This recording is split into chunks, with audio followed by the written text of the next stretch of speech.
Okay, so I've basically got this up to an 800. Trying to get this camera to focus here. Now I'm going to go over and you can see the different rocks. You can see that they're dull because it's only an 800 and this is the surface. But I'm going to go and point to my patch. You can see that there's a bunch of different rocks there. But unless I told you, you would not know that this is the one that I made and put in there. From here on out, the trick is making the surface where you just ground match everything else.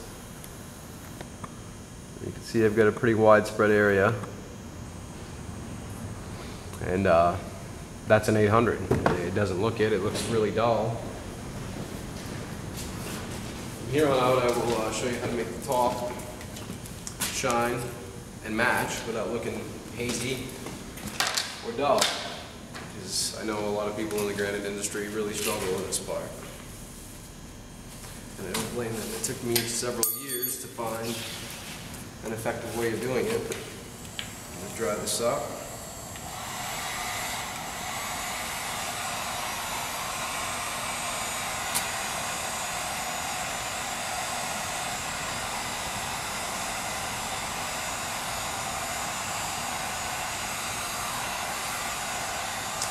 You see the area that I've got here,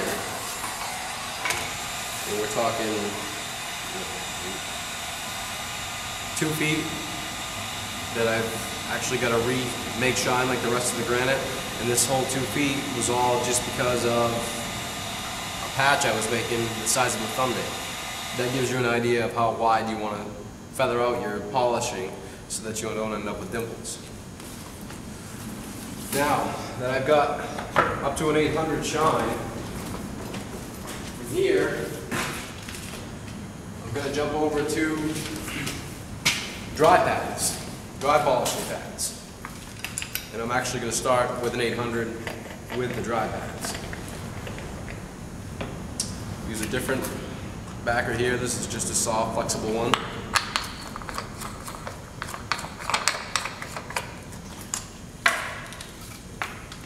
These are my dry pads, 800, 1500. And I actually like to use a 3000 that's old and worn out. I don't know why, but they work good. And I'm going to go over this dry. Now here you want speed, but you don't want too much pressure. Because you can still, even though they're dry pads, even though it's an 800, it still cuts and you can still leave dimples.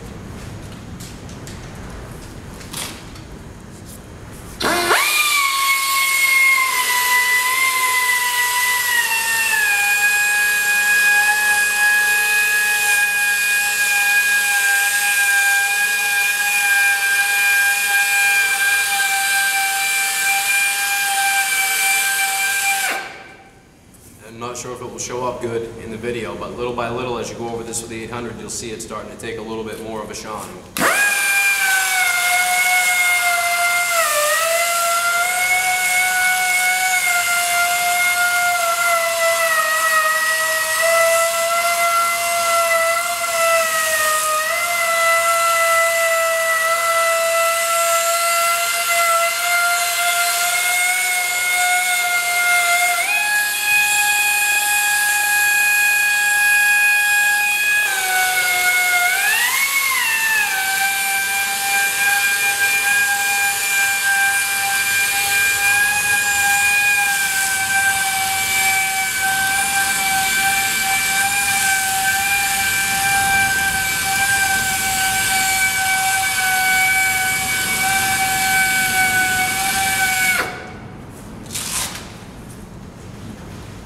So 1500.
3000. Try to zoom in on this for you. You can see over here where I haven't touched the surface. It's deep, it's dark, it's got a nice high gloss. And then here where I polished, even though that's 3000, it looks shiny, it just doesn't match up with, as you can see, the end. Now this is where most people have trouble. A lot of people have no idea what to do to get that to match. But this is where you need to go to. You're actually going to want to use a felt pad. Screw it on your grinder like everything else. And some polishing compound. It's called tinoxide. Any fabricator should know what tinoxide is.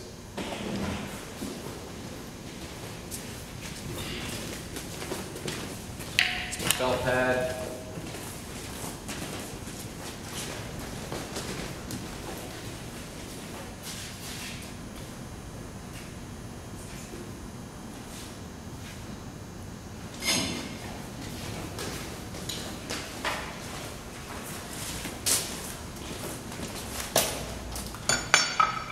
Tinoxide. I use a mixture of white and black. I have to go just white.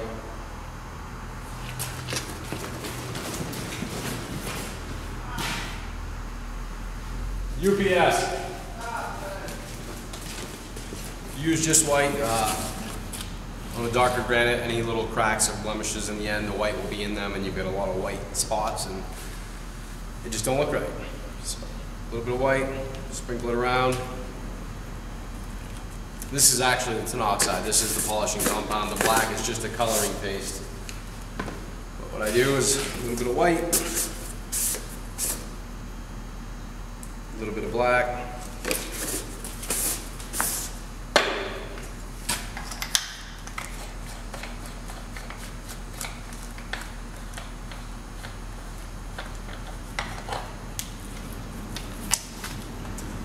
felt pad. You don't want to cover yourself too, because this stuff's messy.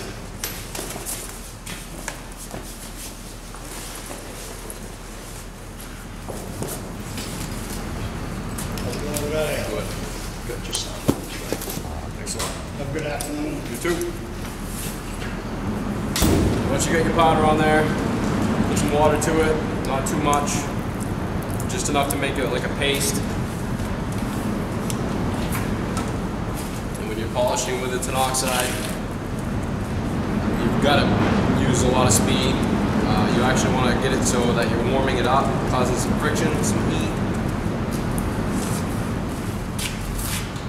Keep it wet so it stays like a mud for a while.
soft pad, so keep polishing until you basically polish it clean.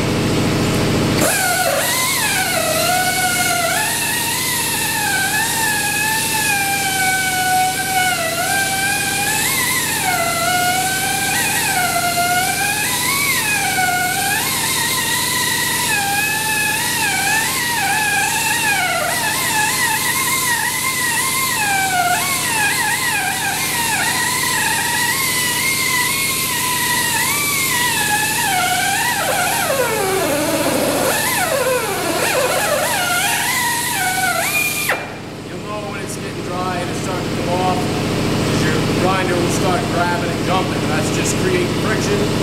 Friction is what you want to actually make this shine.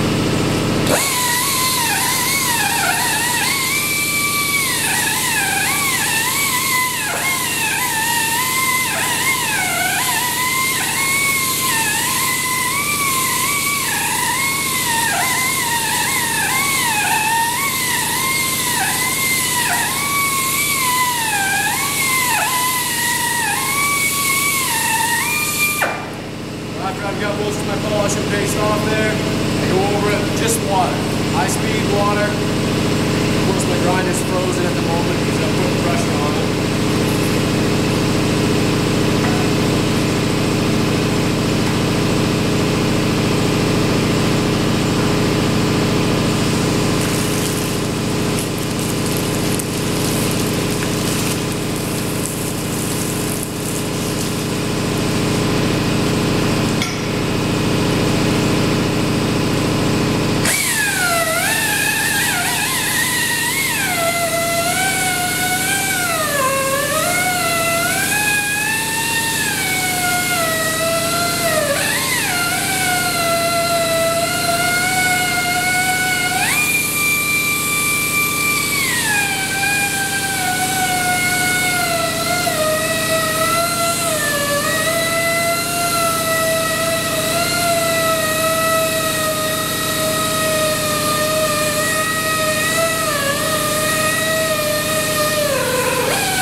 Some heat to it and dry it.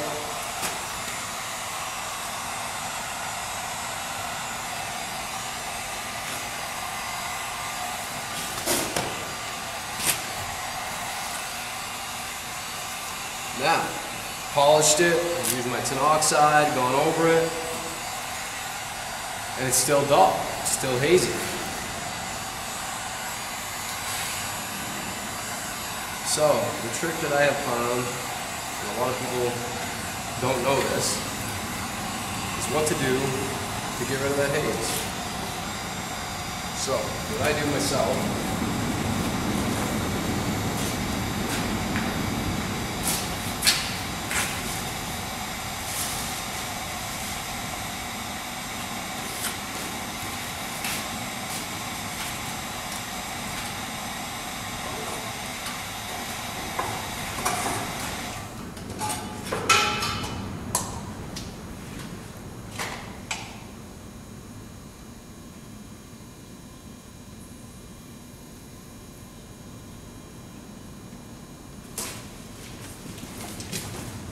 some more of my epoxy, same stuff that I used to basically engineer and make a stone to fill in, and the same stuff that I used to put in the pits after I was done. And you want to just cover your area. You want to overlap the entire area that you just polished. Rub that in.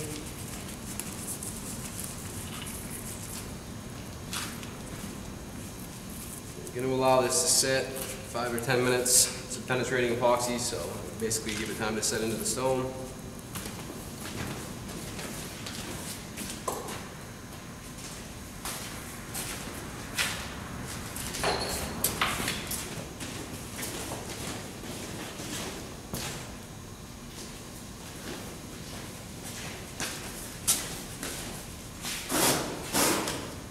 I'm going to speed this up just for length purposes of this video, but you don't want rubber gloves too, this stuff's sticky. After you put your epoxy on, you let it sit, you're just going to wipe it off. And you want to wipe off as much as you possibly can. Just to start your rags, make them up later.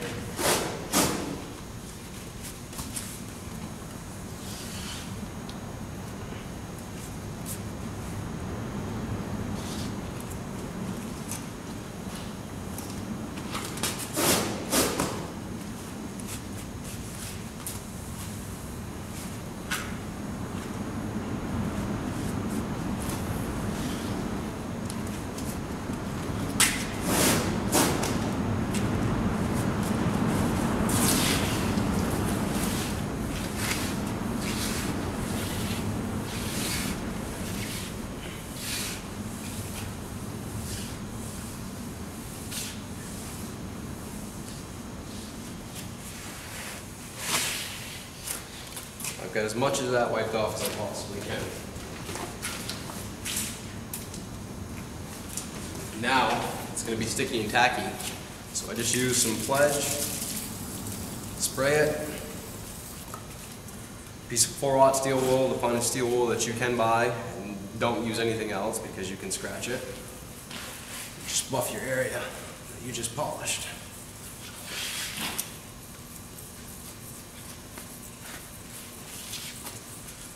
You buff that. You are again going to wipe it all off.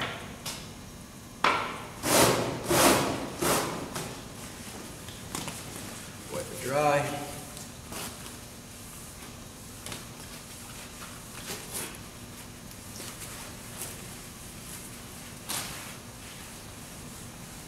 And I will say that after you wipe the Pledge off, it's still going to look hazy. The thing to do, let this sit 4 or 5 hours, let the epoxy that is on it, that's still on it,